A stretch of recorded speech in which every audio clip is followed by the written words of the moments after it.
Hello everyone, welcome back to my channel. So आज हम करने वाले क्लास 8 साइंस का जो आपका चैप्टर 2 है, माइक्रो ऑर्गेनिजम्स, फ्रेंड्स एंड फॉ का हम क्वेश्चन आंसर करने वाले हैं। Without wasting our time let's start करते हैं। अगर आपको हमारा चैनल वीडियोस अच्छे लगते हैं तो वीडियोस को लाइक करिए, शेयर करिए, सब्सक्राइब करिए। सो स्टार्ट करते हैं।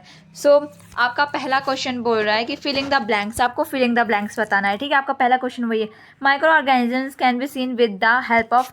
हमने देखा था माइक्रो ऑर्गेनिजम्स किससे दिखते हैं, with the help of microscope. किससे? माइक्रोस्कोप से हमें दिख जाते हैं। ठीक है, सेकंड क्वेश्चन बोला है blue green algae fix nitrogen. क्या करते हैं ये? नाइट्रोजन फिक्स करते हैं, क्योंकि ये कौन से राइजोबियम होते हैं और ब्लू ग्रीन एल्गी होते हैं। थर्ड आपका बोल रहा है फ्रॉम द एयर, हाँ एयर से लेके। Alcohol is produce with the help of east. East का हेल्प करके क्या होता है? आपका अल्कोहल प्रोड्यूस होता है। Cholera is cause by, cholera bacteria की वजह से होता है। हाँ, ये बैक्टीरिया एक होता है, उसकी वजह से कॉलेरा डिजीज होता है। ठीक है, सेकंड क्वेश्चन आपको टिक द करेक्ट आंसर, आपको टिक करने correct answer. East is use in the production of sugar, alcohol, hydrochloric acid या आपका ऑक्सीजन। सो आपका राइट आंसर क्या हो जाएगा? ईस्ट किससे प्रोड्यूस होता है? हमने अभी अभी देखा है अल्कोहल से। ठीक है, अल्कोहल, ईस्ट की वजह से अल्कोहल क्या होता है? प्रोड्यूस होता है। The following is an antibiotic, इसमें से एंटीबायोटिक बताना है। ठीक है, सोडियम बाइकार्बोनेट है या स्ट्रेप्टोमाइसिन है या अल्कोहल या ईस्ट है। सो आपका राइट आंसर हो जाएगा स्ट्रेप्टोमिसिन हो जाएगा। आपका राइट आंसर सेकंड वाला होगा। ठीक है, आपको टिक द फॉलोइंग आंसर बताना है इसमें। आगे carrier of malaria causing protozoan कौन है?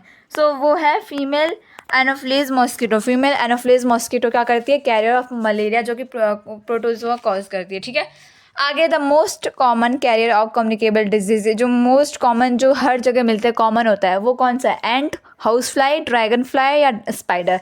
सो हमने देखा था हाउस फ्लाई आपका राइट आंसर होगा। हाउस फ्लाई क्या करता है? कॉमन कैरियर है, जो कि आपका डिजीज कैरियर करता है। ठीक है, द ब्रेड और इडली डो राइजेज बिकॉज, जो आपका जो ब्रेड होता है या तो इडली होता है, उसका जो डो होता है, मतलब उसका जो वो डो होता है, वो राइस क्यों करता है? मतलब फूलने क्यों लगता है अगर थोड़ी देर के लिए रखते हो? क्यों? With the because it is a growth of yeast cell. Yeast cell क्या करते हैं? ग्रो करते हैं, उसके अंदर ग्रोथ बढ़ती रहती है, मल्टीप्लाई करते हैं, उसकी वजह से जो आपका ब्रेड और ईस्ट इडली का डो होता है वो क्या हो जाते हैं? राइस हो जाते हैं। This is a main reason. आगे the process of conversion of sugar into alcohol, एक ऐसा प्रोसेस है जिसमें क्या करते हैं हम? शुगर को अल्कोहल में कन्वर्ट करते हैं। तो शुगर को अल्कोहल में कन्वर्ट करने के लिए ये कौन सा प्रोसेस यूज़ होता है? आपका पहला बोल रहा है नाइट्रोजन फिक्सेशन, आपका दूसरा बोल रहा है माउंटिंग, फिर फर्मेंटेशन या इन्फेक्शन। सो आपका राइट आंसर हो जाएगा फर्मेंटेशन। फर्मेंटेशन बोलते हैं इस प्रोसेस को कन्वर्जन शुगर इनटू अल्कोहल। आगे है मैच ऑफ ऑर्गेनिजम्स, आपको ऑर्गेनिज्म मैच करने, जो कि कॉलम 1 में है और कॉलम 2 में। ठीक है, सो देखते हैं हम करते हैं। तो राइजोबियम, पहला तो राइजोबियम आप देखो, राइजोबियम क्या करता है आपका? राइजोबियम क्या करता है बच्चों? आपको फिक्सन नाइट्रोजन, वो नाइट्रोजन को फिक्स करता है। ठीक है, उसके बाद बैक्टीरिया क्या करता है आपका? सेटिंग द कर्ड, कर्ड को नहीं, कर्ड नहीं, आपका लैक्टोबैसिलस सेट करता है कर्ड को। ठीक है, उसके बाद ये ब्रेड्स, हाँ ईस्ट क्या करता है? ब्रेड्स को क्या करता है? बेक करता है। ठीक है, और प्रोटोजोआ क्या करता है? मलेरिया कॉज करता है।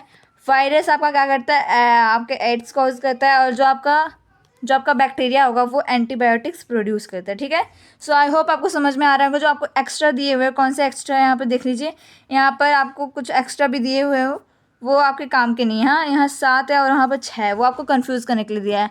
आगे, can micro organism B seen with the necked eyes, क्या आप माइक्रो ऑर्गेनिज्म अपनी आंखों से दिख सकते हैं? How can be see them, कैसे? अगर नहीं हम देख सकते आंखों से तो कैसे देख सकते हैं? आंसर आपका होगा था micro organisms can not be seen with our naked eyes. Micro organisms कभी भी नेक्ड आइज से नहीं देख सकते हैं हम। ठीक है, क्योंकि वो क्या होता है? दे आर वेरी स्मॉल, वो बहुत छोटे होते हैं साइज में। ठीक है, वो इतना छोटे होते हैं हम आंखों से नहीं देख सकते। Some of this such as fungus growing on a bread can be seen with a magnified glass. जो ब्रेड आपने देखा होगा, आप जब ब्रेड लाते हो सर्दियों में, सो मॉइस्चर की वजह से क्या होता है? वो मॉइस्ट हो जाता है, कुछ दिनों के बाद उसके ऊपर आपके फंगस पकड़ जाते हैं। सो वो आप मैग्नीफाइड ग्लास की वजह से देख सकते हो।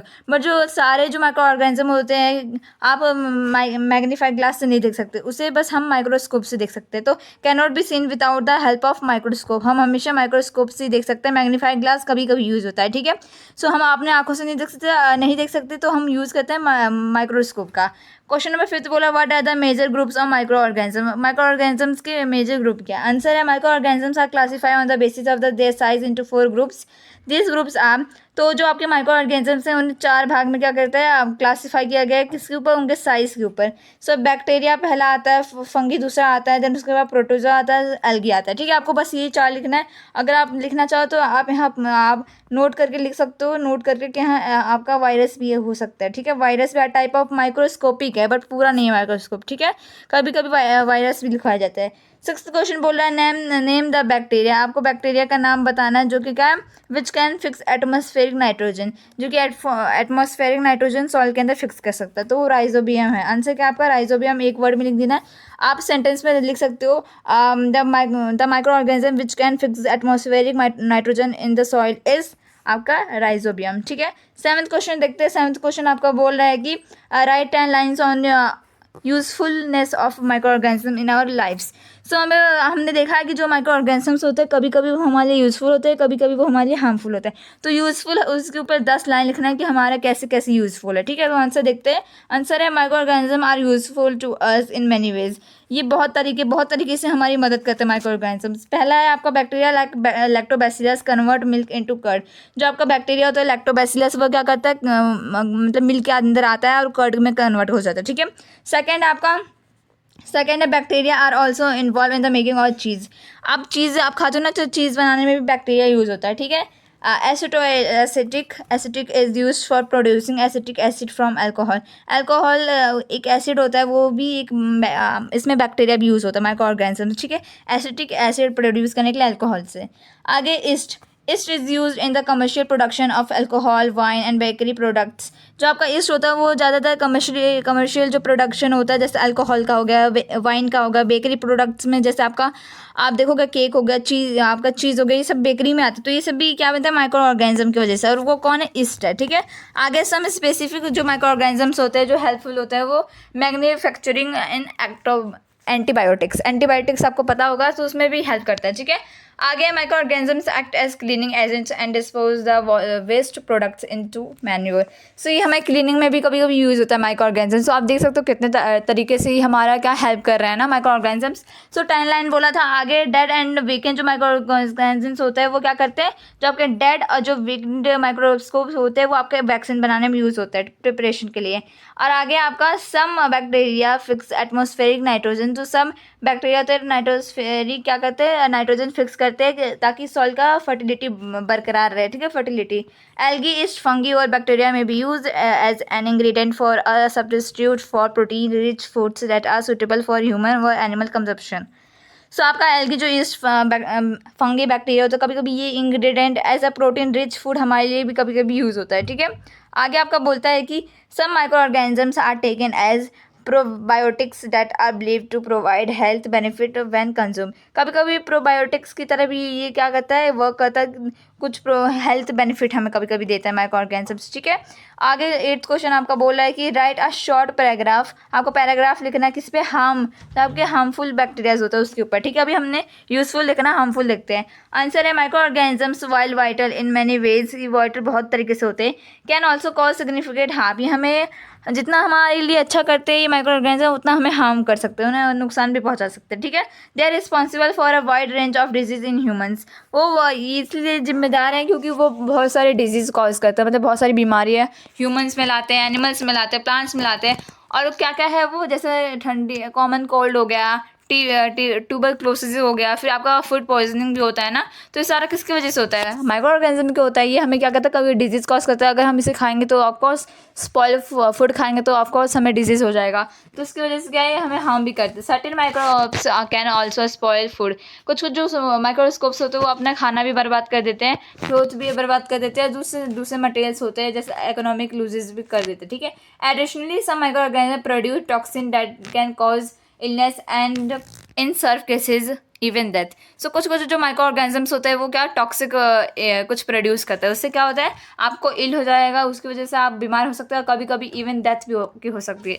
तो इसका मतलब इतना डेंजरस है माइक्रो ऑर्गेनिजम्स, वो हमारे अच्छा तो है, साथ में हमारे लिए बुरा भी, हार्मफुल भी है। It is useful as well as harmful also for us. Okay, so question number 9 आपका बोलता है कि व्हाट आर एंटीबायोटिक्स। एंटीबायोटिक्स क्या है, what are precautions must be taken while taking antibiotic. हमें क्या क्या प्रिकॉशंस लेना चाहिए डॉक्टर से ये एंटीबायोटिक लेते समय। So answer antibiotics are the medicine, ये मेडिसिन होता है विच किल और stop the growth of disease causing microscopes. तो ये क्या होता है आपका एंटीबायोटिक, एक टाइप ऑफ आपका मेडिसिन होता है जो कि क्या करता है हमारे जितने भी बॉडी के अंदर जितने भी डिजीज़ है उसका ग्रोथ क्या करता है, कम करता है और उसे रोकता है, ठीक है, मारता है। They are manufacture by growing specific micro organism. जो आपके एंटीबायोटिक्स है ये भी आपके माइक्रो ऑर्गेनिज्म से ही बनते हैं, ठीक है। They are use to cure a variety of disease. ये बहुत सारे डिजीज को क्या करते हैं, क्योर करते हैं, मतलब हटाते हैं हमारी बॉडी से, ठीक है। प्रिकॉशंस है जो to be taken by antibiotics से जो लेना चाहिए वो है, antibiotics should be taken under the supervision of the well qualified doctor. आप जब एंटीबायोटिक लेने जाते हो ना, जो प्रिकॉशन से जो आप एंटीबायोटिक लेने जाते हो ना, तो उस वो केवल आप तभी लो जब सुपरविजन एक अच्छा और क्वालिफाइड डॉक्टर हो, उनसे बात करके लेना है आपको, ठीक है। Course intake the antibiotic should be completed as prescribe by doctor. जितना डॉक्टर आपको देते हैं आपको उतना ही लेना है, बिना आप अपने से वो नहीं करना है, डॉक्टर जो बताएंगे आपको वही करना है, वेल क्वालिफाइड डॉक्टर होना चाहिए, ठीक है। सो आज के लिए तो बस इतना ही था आपका क्वेश्चन आंसर, इसी से आपका क्वेश्चन आंसर भी कंप्लीट होता है। अब हमने first chapter second chapter complete कर लिया, एक्सप्लेनेशन भी हमने डाला है, एमसीक्यूज कुछ सब किया है, ताकि आपका क्या हो, जो आपके ये चैप्टर्स के जो आपके आपको ज़्यादा अच्छे से चैप्टर की अंडरस्टैंडिंग हो, ठीक है। सो that's all for today. I hope you enjoy today's video को अगर आपको वीडियो अच्छी लगी तो वीडियो को लाइक करिए, शेयर करिए एंड सब्सक्राइब करना मत भूलिएगा, ताकि हम कभी भी वीडियो अपलोड करें आपको नोटिफिकेशन मिल जाए। So that's all, bye.